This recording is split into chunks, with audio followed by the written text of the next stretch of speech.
Welcome. I'm Juan P Lluria, president of Lluria Fine Arts Services LLC, based in South Florida.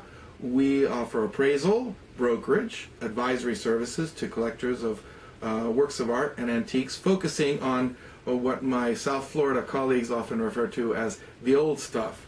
I'm known as the guy who likes the old stuff. And as everybody who knows me or has worked with me knows, I focus pretty much on the 18th century, and particularly the 18th century in France and continental Europe.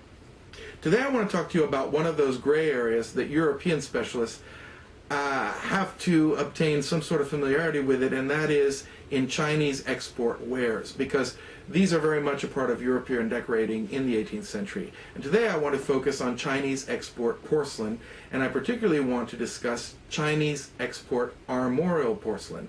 This is essentially custom ordered porcelain, which featured the armorial device of the family who had made the commission. And the commission was usually made via the East India Company, be it the East India Company of England, of Holland. And so the East India Company, say in this case, of the cup and saucer I'm showing you here, would have been the English East India Company. And this cup and saucer bears the arms of Goldtrap of Dover. And along with the arms, it has the family motto, which is in French, as is frequently the case with English old families of the great titled nobility, frappez avec raison, which means essentially strike with reason. This dates about 1775, about the time the American Republic was being created. And this is a lovely example in perfect condition. Many of them remain in perfect condition on the market. Another one I'd like to show you is this very fine Dutch example. This was for the Dutch East India Company, and this one bears the arms of Van Tetz and Harting.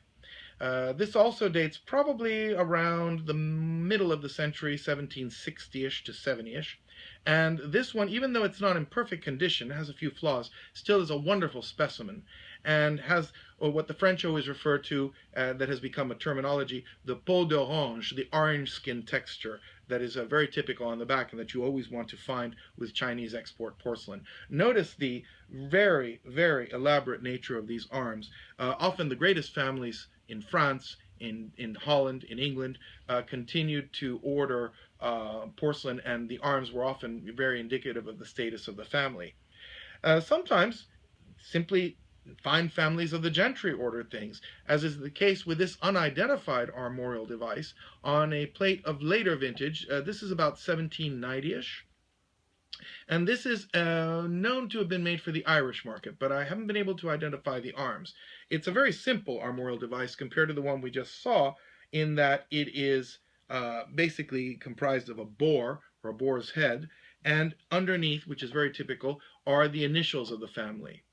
The initials are always seen on Chinese export porcelain made for the next market I want to discuss in conclusion, and that would be the American consumer market. When the young American Republic was founded, the aspirations of the upper class, well-to-do American gentry and city dwellers of Philadelphia, New York, Baltimore, were not unlike those of their European contemporaries with titles. And even though they didn't have the titled nobility in the early Republic, they did have well-to-do people who wanted what we now refer to as pseudo-armorial devices on their porcelain. And this is a perfect example of a pseudo-armorial device in which, again, the initials of the unidentified client who ordered it would be seen.